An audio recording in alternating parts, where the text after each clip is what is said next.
Hello, everybody. It's Q&A time here on the Benjamin Bloom Football Channel. I've been doing one of these every couple of weeks right through the close season, and hopefully we can keep it going right the way through this season. If you want to get involved, there's a post go up on the community tab, as I say, every couple of weeks at the start of the week, and you got a couple of days to get your questions in. I am off for a couple of days. I need it. It's been a very long day. It's been a very long week here, and what we'll do is we'll take a couple of clips from this and then we'll put the full thing up in a couple of days, and then I should be back in action. We will start, we'll go oldest to newest on the questions. As I say, I'll try and do all of them. Gary Bartholomew, do you think the footballing authorities are doing enough to stop the likes of what happened at Morecambe and Sheffield Wednesday with bad ownership, or is it that clubs are overspending? Are they doing enough? Well, no, in the kind of binary of that question. However, then the next question you'd fire back is, what more could they do? What should they be doing? We've all spoken about money being put aside, rainy day money. I think we'd all maybe like a system where there's a, 3-year business plan laid down, and sort of 3 months of money to run that business plan needs to be put to one side. So if you do get a situation like we've got at Sheffield Wednesday, you could almost say, right, you're suspended and we're going to bring in outside people to run the club for 3 months. And if you can't get your house in order by the end of that, we'll sell the club. Although at that point, what you'd like to set up, there must be a really clever way of setting up a kind of 10-step plan or something, and really, let's be quite frank about it. Is there money there to run the club, and is there willing from the owner to spend the money?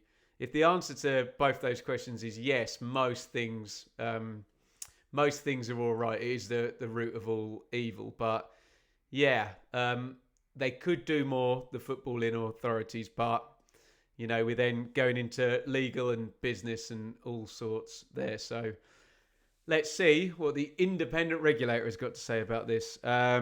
Connor Penfold, other than football, what's your favourite sport? I swear I get asked this every single Q&A. And my normal stock answer is that between doing YouTube, and covering football and family and other stuff, I really don't have time to watch any other sports. To go to live, I quite like horse racing, really, really exciting. To watch on TV, I kind of like track and field, but you need an Olympics or something, sit and, they cut to this, cut to that, cut to the other. But I'm a football guy, and yeah, then I'm a family guy on the side of that.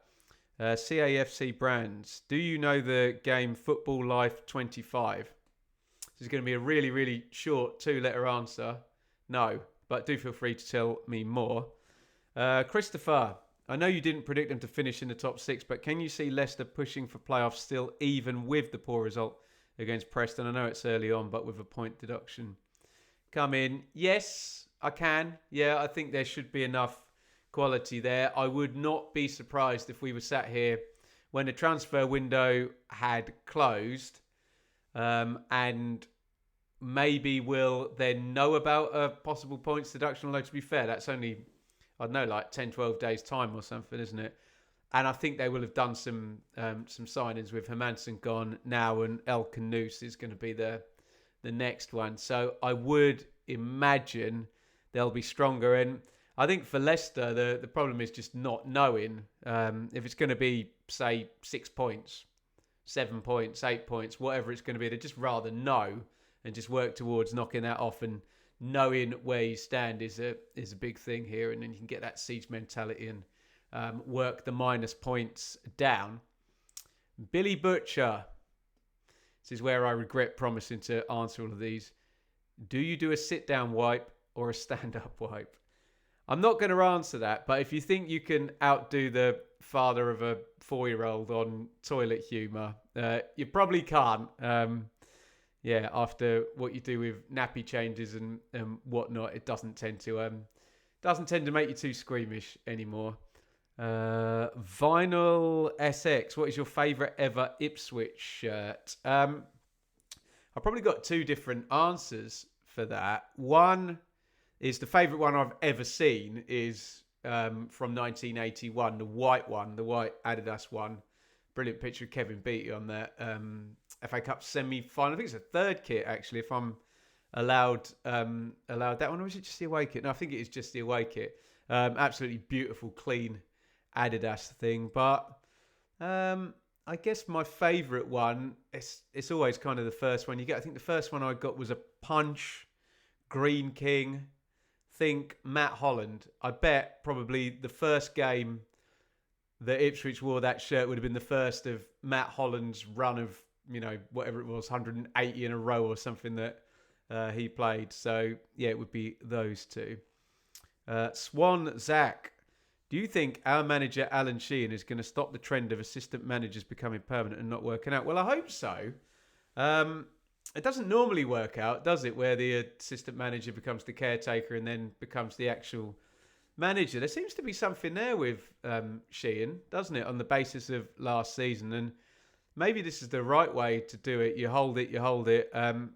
Although, who was the Cardiff guy? Not a Swansea fan who want me comparing it to Cardiff. Was it Mark Hudson where they did that and then all of a sudden... Actually, they did it a couple of times, didn't they? It was Omer Ritza like a coach and then in there. So, yeah, not good examples, but hey, you can stick any manager in a bad structure, and however good the manager is, they'll struggle because the structure is bad. But, yeah, it'd be good for Sheehan to buck the trend, and I do think Swansea are kind of pushing in the right direction. Swan Zach has done 2 quickfire here. Is there a possibility that none of the parachute teams get promoted with all their poor starts? I would be massively surprised if none of the parachute teams, if you're including Sheffield United as a 4th one, year 2, as well as the 3 year 1s, Ipswich, Leicester, Southampton. I mean, it's been an interesting couple of weeks in the Championship and in the Premier League as well, because the questions that are being asked in terms of the Premier League is, Leeds and Sunderland have both got wins. Could that be bucking the trend? And obviously in the Championship, with the poor starts. And last weekend, obviously Ipswich and Southampton drew. Sheffield United lost, didn't they? And Leicester lost. So right now I can see why people are asking the question on both sides, but more specifically with the parachute teams, and this is different than the Premier League, the promoted teams. There's a big sense that August is a bit of a mess, isn't it, for the year 1 parachute teams? And would I be surprised? I'll bring the promoted teams in. Would you be surprised if you got to, what do you reckon? First week of October. Let's say the 1st of October. Hold me to this, actually. 1st of October, and there would be 2 parachute teams in the top 4 in the Championship and 2 promoted teams in the relegation zone in the Premier League. Look, we just like the trend to be bucked. Obviously, the teams that are relegated, I mean, even forget the money, just think about the players. I know the players are kind of downstream from the money, but it's not beyond the realms of possibility. That's kind of where they should be anyway, but obviously it all gets exaggerated with that silly payment down from the Premier League, doesn't it? So, it would be quite something. I'm trying to think. Would be the Watford-Norwich year where the 2 year 1s both finished in the middle. Normally, though, even if they're not promoted, they're losing in the playoffs, aren't they? Particularly the year 1s. I know people throw out the Luton example, but, you have an outlier, 1 in 15 or whatever, or 1 in 30 finishes that far down. So, Planet Bull, do you think Sheffield United are in huge trouble this season, judging off their poor start and transfer window? It's bubbling at Sheffield United, isn't it? Discontent. Obviously, it kind of starts with, if you start it at losing the playoff final, and then the next thing is they're going to swap out Chris Wilder for Ruben Selles. Then the next thing, I'm hearing Blades fans worried about the incomings and lots of stuff about AI data recruitment and whatever that means. I don't know, but it's been off-putting to Blades fans, hasn't it? And Then you get the outgoings as well, Sousa, Ahmed Hodzic as well. And then you get the bad start on pitch, 4-1 at home to Bristol City first game. 1-0 at Swansea. They've got Millwall at the weekend. They desperately need the victory there just to get things moving on. But do remember Slavica Jukanovic going in there, and yeah, you just got the sense this fit isn't right. This doesn't work, and Ruben Sellers does not want this to bubble any longer where you're feeling the same thing. Excuse me. And before he's even got his feet under the table, the same with Jukanovic, what was it, 10, 15 games or something? Out, bye-bye, maybe a bit longer than that, 15, 20, I don't know. Blades fans will tell me in the comments. Cara, what's your 6 Pokemon you'd take to battle the Elite Four? Pokemon, gotta catch them all. I know nothing about Pokemon. Enid's put it on, it's on Netflix, I think, isn't it, Pokemon? A couple of times, but no, I know absolutely zero, so I couldn't even name you one. My sincerest apologies. Jack EW1US, why did you block me on Twitter? Just for saying I'm not interested in David Prutton's opinion, open brackets, nothing offensive, because he hates Birmingham City. Well, this is an interesting question, isn't it? In terms of what it takes for you to block somebody on social media, and whether that's right or whether that's wrong. And we can all debate it. I can only explain from my side. Apologies, Jack. I can't remember your tweet or blocking you, but I've obviously done it, haven't I? So let me explain my rationale and see if it helps in any way. If we're coming from the kind of free speechy, free choicey, freedom of choice premise, which most people would agree with is a good thing, then I guess the start point has to be that anybody can say anything they like on social media. There could be a consequence for that, which means anybody else on there has the choice and the freedom to block people. So over the years, I've struggled with using social media. I've struggled with the abuse and the comments that I've got. And whether you think this is right or wrong, it's up to you. But this is just what I've had to do just as a system, just to make things nice and efficient. Because what I'm trying to avoid on social media is getting drawn into things happening that are toxic for me. And I know people will go, woo, woo, woo, mental health or whatever, but use whatever language you're comfortable with. It is not a good situation to be arguing with someone for a sustained period of time. Well, in any situation, it's not really that good for you, I don't think, if it makes you stressed, which it does me, makes you anxious, you're worried about the next thing, makes you a bit angry, makes you a bit aggressive. I don't want to be doing that. So I am optimizing with my decisions for social media on, I want the least stress possible so I can enjoy my life and, not let that drip into the real world, frankly, because it's not real, is it? Social media, it's interactions online. It's done, it's not a kind of face-to-face conversation between two human beings. What we've evolved for over, well, not millions of years in terms of talking and whatnot, but certainly hundreds and thousands of years. Whereas, how long are our brains been evolving to cope with social media? 10 years, I guess. And I don't think we are very good at it. So anyway, I'm getting to the point. My policy is pretty much zero tolerance. So again, I get some people will say, oh, go on, Ben, be more thick-skinned. What are you doing that for? And yeah, fine, I accept that argument. If you are more thick-skinned than me and stronger emotionally, mentally or whatever, and you can take abuse and argue back and it not affect you, or ignore it and it not affect you, then more power to you. I've always kind of gone by the philosophy of that you take control of a situation. So, and I know it's a little bit like a child, the only power you have is to refuse. Well, kind of on social media, it's the same. The only power you really have, if you're up, and I'm not suggesting this guy Jack is this person, by the way. I'll get onto his tweet in a minute.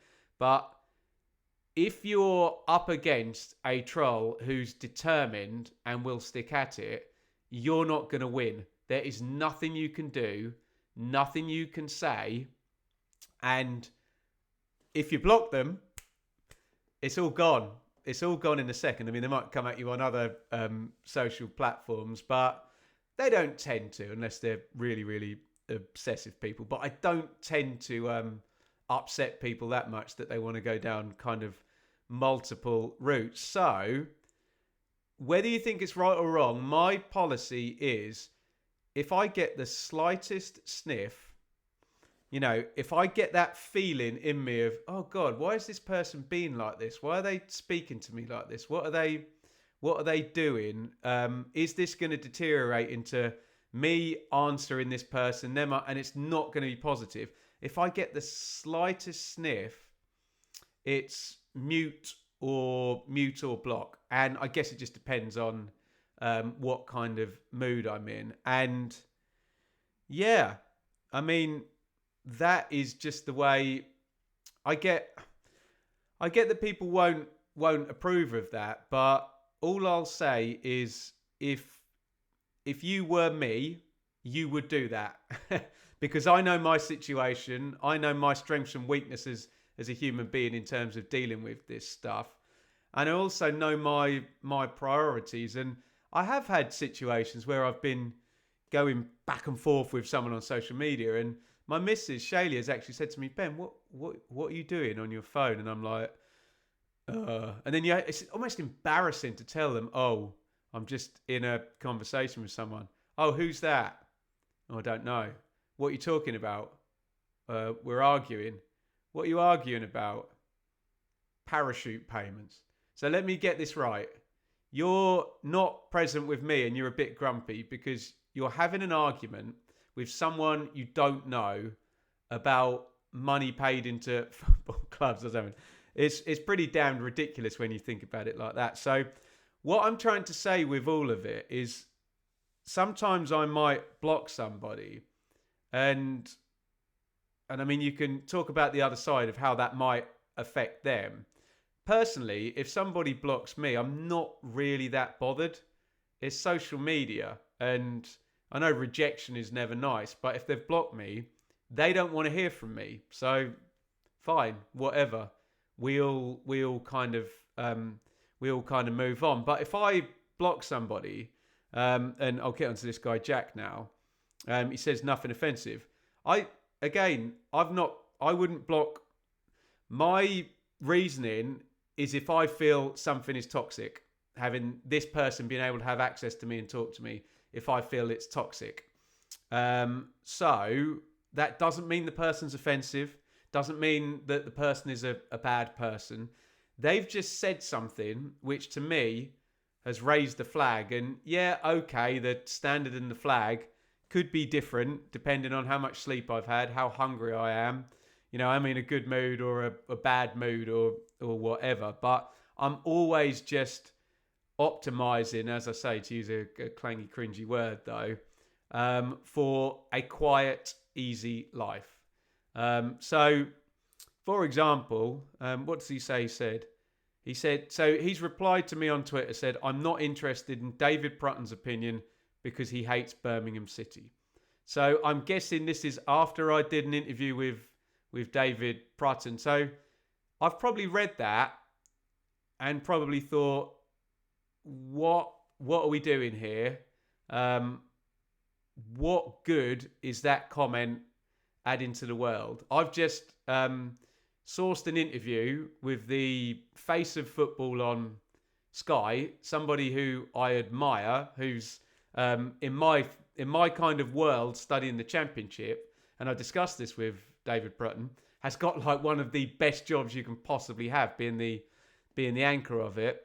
He was really, really giving with his time.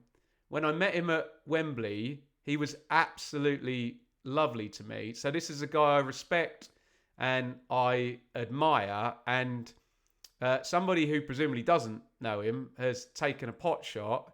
And also, I've put some work out, and I think we've had a great chat, me and David Brutton. And I try my best when I'm interviewing people to, extract as much good stuff as I can. And I was kind of proud of what we did.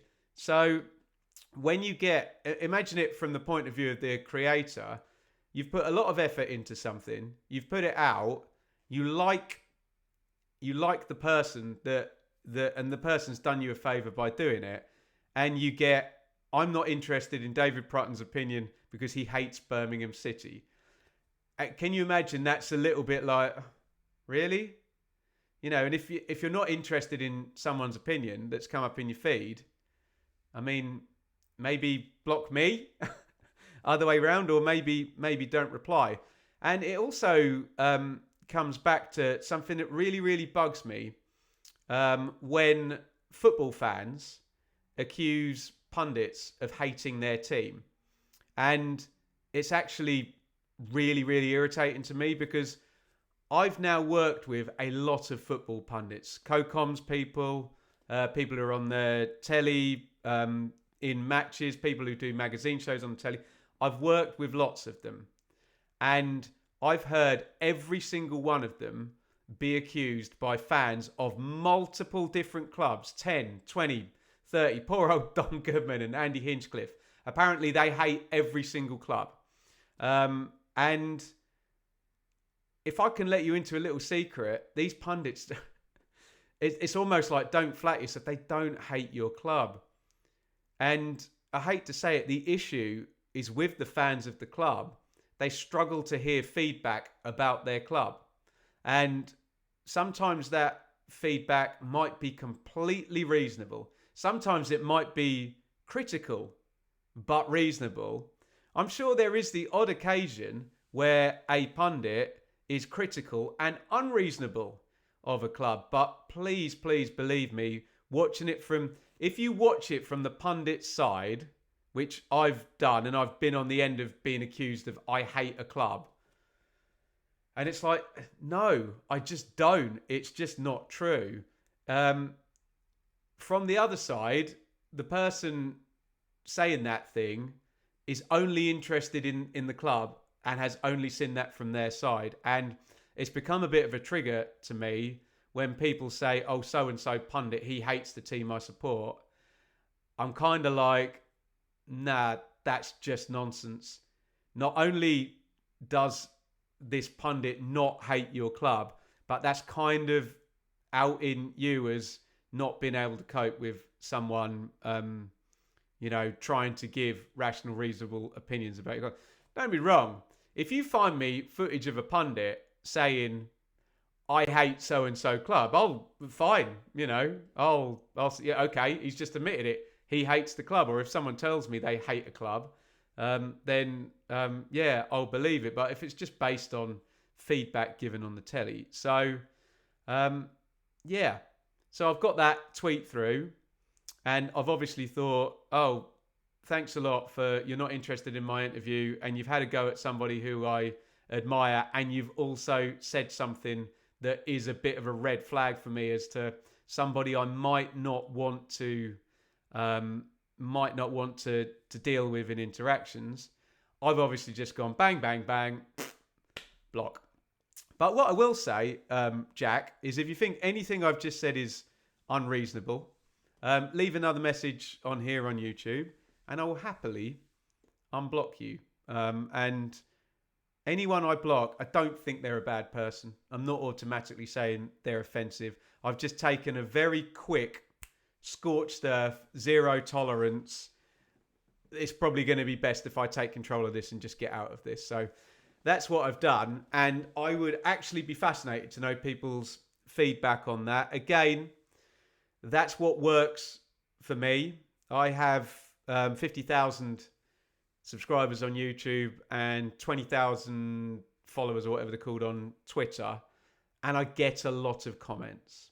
So when you're giving me your feedback on that, and it doesn't matter, you know, do what you need to, but if you've got 200 followers and I've got 70,000 or whatever, then just remember the apples to orange comparison with how many comments you might be getting and how much flack and how much nonsense you might be getting. And this is the thing, I don't want to not read these comments just because the odd person, you know, might say something that triggers me into blocking them. So I want to read them, but unfortunately, sometimes some of the comments may be problematic for me. So look, I'm open-minded. That's my way of dealing with those things. And give me your thoughts in the comments. And Jack, if you want me to, I will happily unblock you if you don't think I'm a loser after saying that. And if you accept my explanation, fine,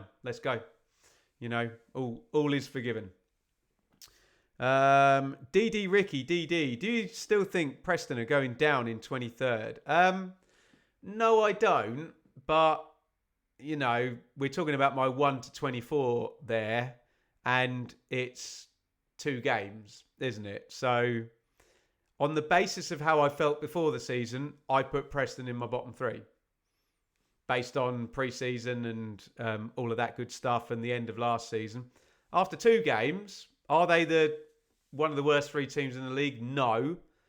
But there will be a lot of more information that will shape what we think and what's going to happen. And we'll see. And I'll tweak my 1 to 24 accordingly. Maybe, I don't know, at some point into September. Egnigma. First manager to walk or get the boot. Shall I put a championship table up? I mean, we were discussing Sheffield United earlier, and I've got to say, if you look at the league table, I mean, look, they're bottom. So who's the most underachieving there is it's Sheffield United. And then always comes up Phil Parkinson, doesn't it? Wrexham in 19th on 0 points. Strangely, if you're looking at league positions and where somebody should finish, and this is not me suggesting that Ipswich sacked Kieran McKenna, but lots of people predicting Ipswich are going to be first and they're 17th. So, you know, maybe it's not the best time to judge managers against kind of expected position, you know, 2 games in. And the other thing is you just have to look for chaotic clubs as well. So I would always put the Sheffield Wednesday manager, whatever they're doing, whether they're doing anything good, bad, indifferent, you put them in the conversation. You always put the Watford manager in there, don't you? Hopefully he's got more than 2 games. And you kind of put the Hull manager in, just dependent on the owners. So that's a little grouping. And I'm sure I'll be completely wrong. I have gone on record, though, saying this season that it might be a little bit different and that we might get fewer managers fired because we started the season essentially with 10, 11 new ones. Lee, thoughts on Sheffield United wanting Bobby Thomas? Well, I could give you my thoughts on that, but I spoke to Sam Parkin this morning and he seems to think that Burnley and Brentford want him in the Premier League as well. So I'll give my thoughts on Bobby Thomas, that would be a great bit of business by Coventry. Bought him, where was he? Barnsley, is that right? He was with Mike Duff, wasn't he, in the back 3 at Barnsley. And now, was he at Burnley and did they buy him up? I can't know. Maybe they loaned him to Barnsley. Have I got that right? And then maybe Coventry bought him from Burnley? I can't remember which way round. I definitely saw him play for Barnsley though, didn't I? Anyway, good player, good size, good in both boxes. Scored quite a few goals actually. Scored last weekend, didn't he? Bit of a jammy one, that one. Not as good as some of his goals from last season. But yeah, you just have to accept when you're in Coventry's spot, you don't have the parachute payments. You're trying to trade to challenge that. You might unfortunately have to sign Harmer, Gyökeres, Van Erik, Thomas and sell them on. But if you can keep signing, then all is good. Oh, I like this question. It says, "Hi, how's your day been?" Do you know what? My day's been quite stressful, actually. I've been really, really busy. And it's this stupid thing. This is so stupid that I'm going to the caravan. Shaylee and Enid are already there with the in-laws. They got caravan down south, Chichester to be exact. And I'm going there Wednesday, Thursday, and I've actually stressed myself out trying to plan for content for Wednesday, Thursday. And I know some of you will say in the comments, Ben, just chill the F out. Just don't put any content out. But YouTube does funny things to you, and you want to just keep putting stuff out and keep your presence there and keep things flowing. And people are used to, a bit of content every day. So, yeah, I've been a bit stressy today, and it's probably completely my fault if I'm being very kind of reflective. One team in Bristol. Do you see in the future? This is all with capital letters. A championship game being played abroad in like America or Saudi because of two teams in the championship that may have just been promoted from League One is their intimation. Look, it won't be those teams' fault. It'll be, the EFL will make the decision. But yeah, I don't know what time horizon you're looking at for games being played abroad, but it's been something that they've wanted to do in the Premier League. Remember the 39th game they were going to chuck in there? They'll find a way of doing it. And a lot of times we follow whatever the NFL does. The NFL do it, don't they? They come over here and play at Spurs or Wembley, or I think it's just Spurs now, isn't it? So yeah, I could very much see that happening, and people will follow the money, won't they? Truth is classified, lies is news. It's a provocative, what do you call it, a name there. Instead of a sorry statement by the PGMOL following a wrong call that affects the result of a game, should the team wronged by them sue the PGMOL for match fixing, as it wasn't a correct call, had plenty of time to review and still be wrong? Or should the Premier League re-add points that the PGMOL robbed off a team? I'm very uncomfortable with some of the language in that. I understand people are emotional when they feel that a subjective refereeing call has been given incorrectly against their team. But I don't accept that referees rob teams. As if you rob someone, you're deliberately taking something from them. And I don't accept that someone making a mistake is match fixing. I think often people get overtaken by their own emotion, and you have to remember, I did a bit with Connor and Matt today about that Leeds Everton penalty call, and I tried to say I think it was 60-40 that it was a penalty, the Tarkowski handball. So that means 40 times out of 100, 40% of the time, 4 times out of 10, I don't think that's a penalty, and 6 times I do. And people make it very binary. They're like, no, it's either a penalty or it's not. And well, that's not true, is it? Because it depends, right? Where's the referee standing? What's he just done? Is player A here or player B there in the peripheral or the foreground? What noise are the crowd making? What's happened just before this incident or whatever? There's so many things that could, make somebody view a thing a certain way. And these human beings are trying to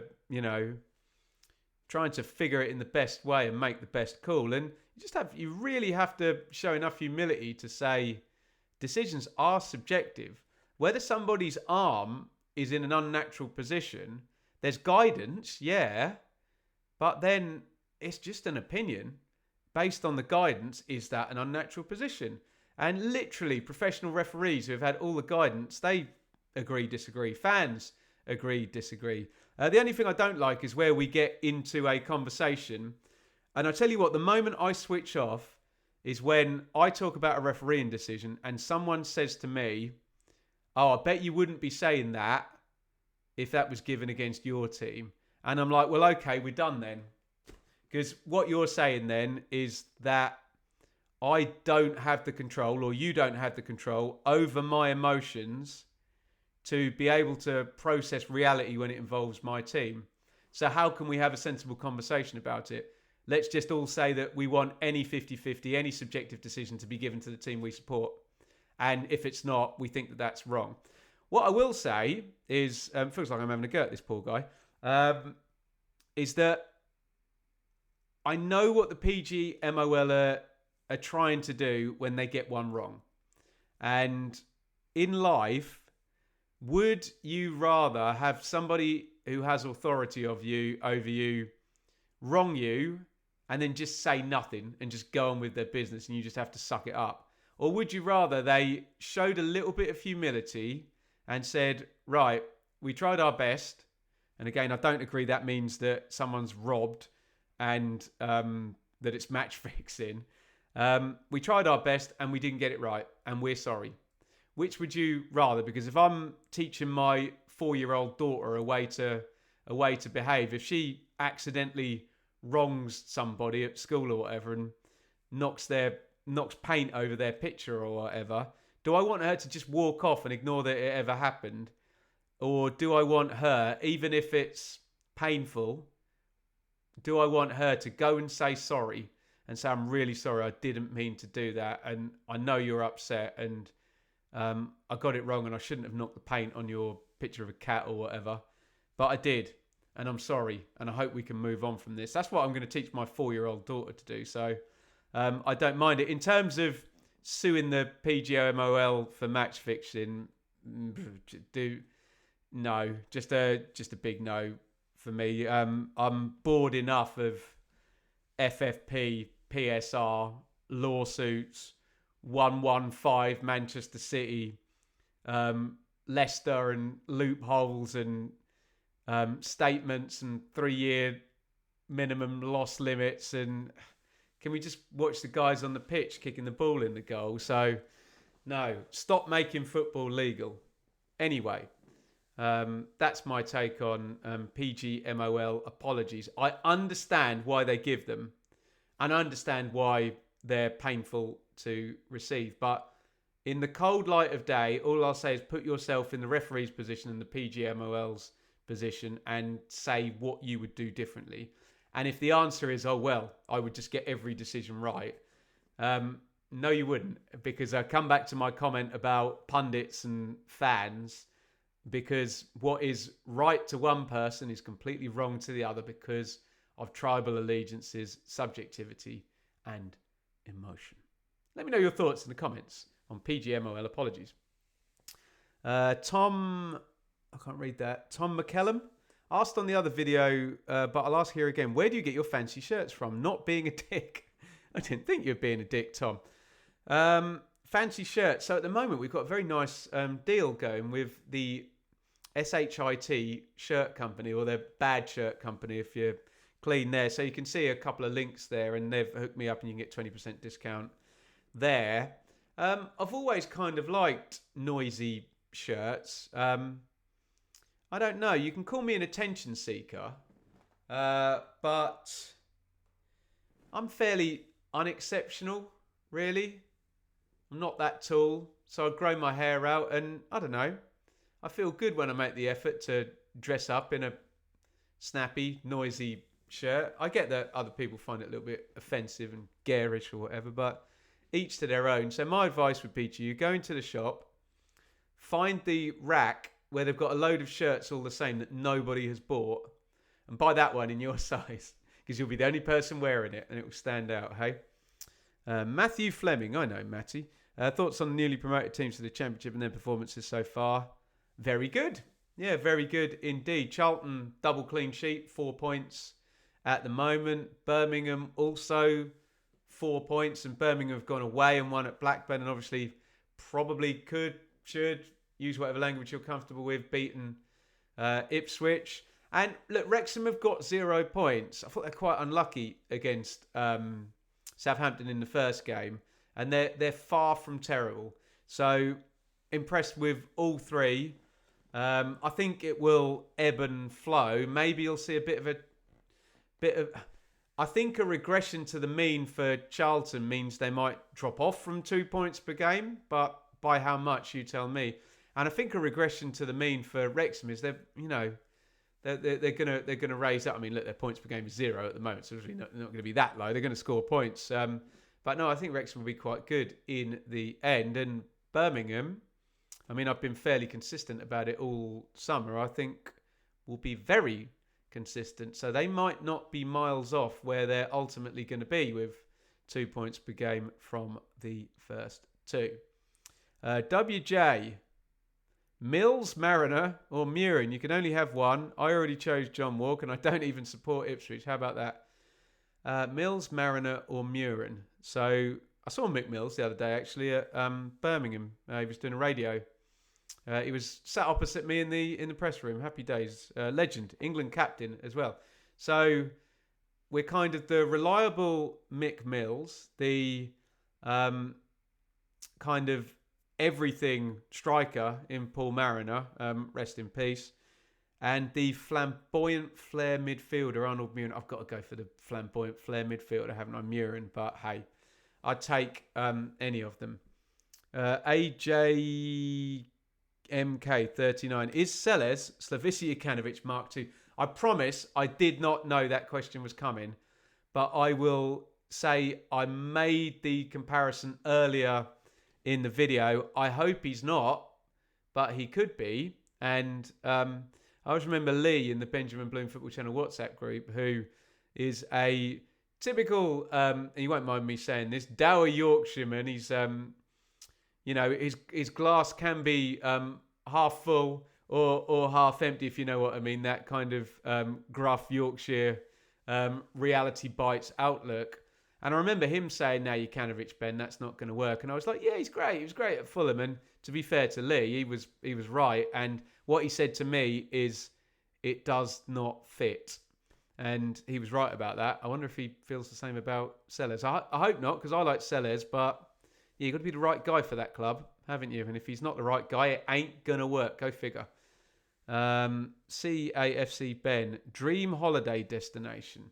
I think we might have had this one before. See, I've got an issue here that my missus doesn't like flying. So we've got to do a Mr. T. Although if I said to my missus, right, we're going to a dream holiday destination, take some sleeping pills and get on a plane, we'll get on there. But then I have to do all the parenting myself, won't I?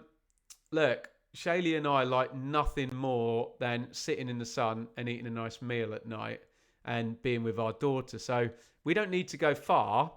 And some of the world's best food is in the south of France, isn't it? So south of France would be fine. But if we can get a beautiful hotel, anywhere any of those White Lotus holidays are in the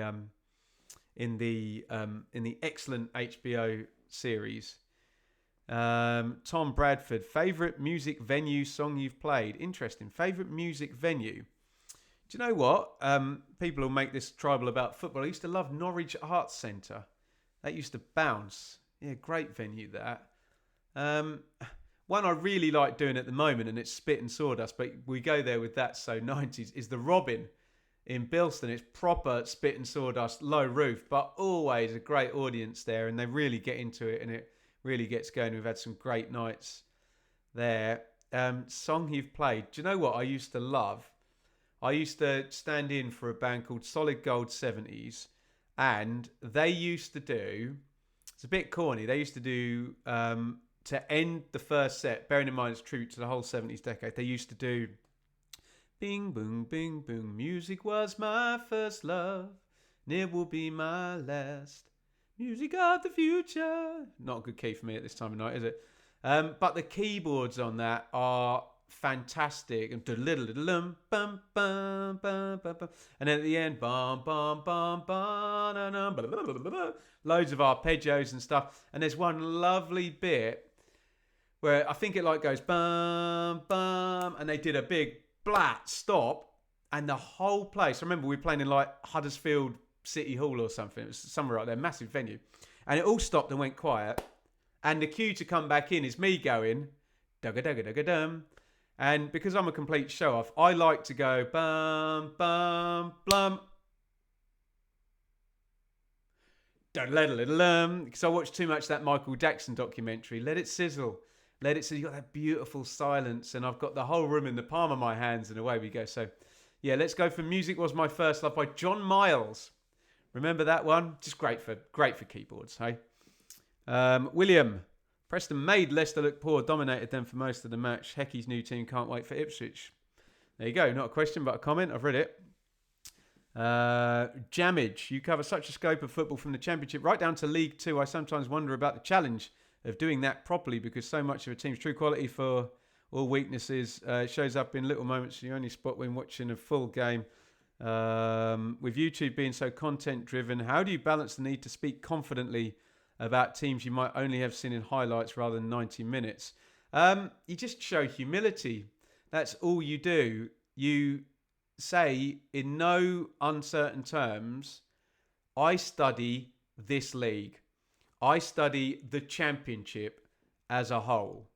If you have a season ticket and you watch every game and you watch the clips and you watch the press conferences and you're obsessed with your team and you go to the away games, then of course you're going to have a better purview outlook on insert team, whoever that team might be. So I think you just have to just not BS. You know, if someone asks me a question on a podcast or whatever, just tell the truth. You know, if it's like, oh, and what happened when this sub came on and what did that do tactically? I don't know. But I know I know for, 8-10 years or whatever it's been, I've studied the league as a whole and I know the runners and riders, how it works, the big picture conversations. And honestly, the real minutiae, club podcasts did that way better than me. And look, I totally know the difference because I host the Blue Monday podcast. And that's one where we do go into the weeds. I do have two contributors when I'm hosting that and, they can get right into it. But I think you've just got to show enough humility because people can smell it a mile off when somebody who's a supposed pundit is BSing an answer and they don't know and they're pretending they do. So I will try my best, my absolute utmost to never, ever pretend that I know something I don't. But what I have learned is there is value from people who are in the main focused on one specific team. There is value in hearing from somebody who for years has just studied the whole thing and, knows those big picture conversations, like I say. So, yeah, hopefully, and I mean, if you don't like me, you're not going to think I've got humility, whatever I say, but I do try to have it, and I won't swerve questions. I'll genuinely say I don't know, and I'll also say I'll bow to your superior knowledge. If I'm on with the other day, if I'm on with Simon on Betfred Sportsman podcast, and we're talking Coventry, I don't know as much as him. I don't know as much Gab Sutton about Birmingham or Matt SB about Coventry or Conor McGilligan about Leeds or, frankly, the Blue Monday guys about Ipswich. They know more about Ipswich than I do because they're just doing that avenue and I'm trying to keep across everything. So, yeah, good question, that. That would be my response. Jamie Ford, musician. From your perspective, what's the biggest factor holding Coventry back from consistently competing at the very top end of the Championship? Is recruitment tactics or just the financial landscape of the league? You've answered your own question there, my friend, or I agree with the last bit. Financial landscape of the league. In any normal, right-thinking system, Coventry would have been promoted by now because they had a long period of success on the pitch with continuity with a manager. They recruited well. They won lots of games, but unfortunately, you're in a system where that can get you into the playoffs a couple of times, and there's a ceiling there where you can't quite get past the parachute teams. And I guess first season Coventry were in the playoffs when they lost to Luton. Who was in the top two? Sheffield United and Burnley, two parachute teams. Last season, who was in the top two? Leeds and Burnley, two parachute teams. So there's your glass ceiling, and I think Coventry operationally have been very good. And as much as it does feel a bit delusional, well, I'm not a Coventry fan, and I'm not delusional about blaming the system rather than the fault of the club. Footy predictions. What's my favourite band? Oh God, too many to choose from. I have a playlist of the number ones, every number one of the 90s that I like to throw on. And I just was doing the washing up, and Sure by Take That came on. Sure, so sure. So right now, at 9:30 on the 19th of August, my favourite band is Take That. But I've got the rest of the Led Zeppelin documentary to watch on Sky, maybe when I'm editing or whatever.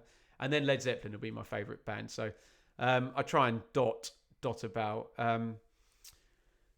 Dan, which of the non-parachute clubs currently have the best chance of promotion? It's only 2 matches, but the relegated Premier League clubs in Sheffield United haven't quite found their rhythm.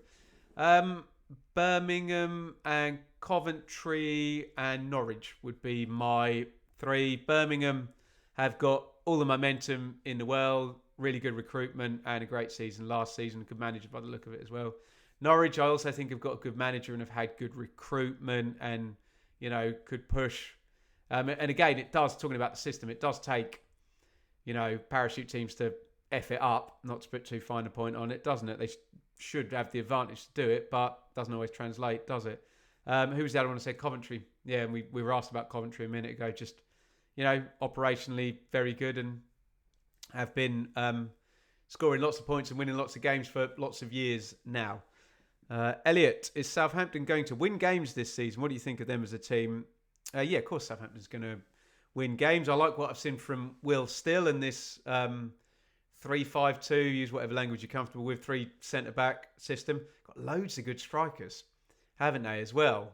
And I mean, football, we overcomplicate sometimes, but in your squad, if you've got, who have they got? Damien Downs, Cameron Archer, Ross Stewart, Adam Armstrong and Ben Brereton Diaz, 5 of them, who you would think, if you split those and sent them all to one separate club, all of those 5 strikers, they could all be first choice at a lot of clubs and all score plenty of goals. And Southampton got all 5 of them. So, he's got some good bits and bobs to play with. Just need to sell Tyler Dibbling and Matches Fernandez or get that sorted. I mean, God, if they can keep one or other of them, that'd be great. But no, Southampton will be up there, and they've got quite a nice sense of stability about them, in my humble opinion. Pickard vs Kirk. Any guilty pleasures when it comes to music? Don't be guilty about them, is what I say. If you like them, you like them. And I said, blooming, Take That. Gary Barlow, good songwriter, good harmonies. There you go. Backstreet Boys. I keep getting footage of Backstreet Boys in the Sphere in Vegas. Obviously, doing the 90s stuff, don't know, with the 90s show. So I get recommended this stuff in the algorithm. They know what I'm watching. They know what I'm doing on Spotify, don't they? So those would be 2. I've been asked this before.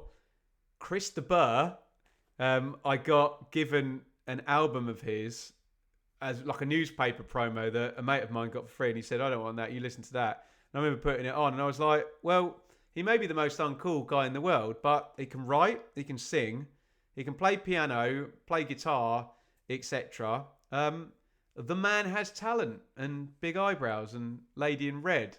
But yeah, that's about as guilty as it can possibly get. Apart from my love for Noel Edmonds. But he's a TV presenter, not a singer. So there you go. Guys, that is absolutely fantastic. I have answered each and every single one, and I've kept it under an hour tonight. Thank you, everybody. As I say at the end of all of these, it's so humbling that you're invested in the channel, and moreover, you're invested in just me answering the questions. That's lovely. It's really, really fantastic, and I feel so humbled when we get the questions come in, and when people respond to my answers, and we're just shooting the breeze. We're just having a chat. We're all mates in the pub here. As I say, shooting the breeze and giving our opinions. So the fact that my opinion means anything to anybody is very, very flattering. And yeah, I repeat, I'm very humbled by all of these Q&A sessions. Try and get involved in the next one. No questions about my hair today. Fantastic. Although I've preempted one in the next one, haven't I? Get involved with the next one as well if you want to have your question answered. We'll do a couple of clips from this one. And if you're still here at the end of the show, more power to you. We'll put the Q&A kind of playlist up there. And I don't know what I'm going to put down there. We'll let YouTube recommend Something you to see down there. Thank you so much, everyone. I'm going to go and enjoy a couple of days off. Imagine that.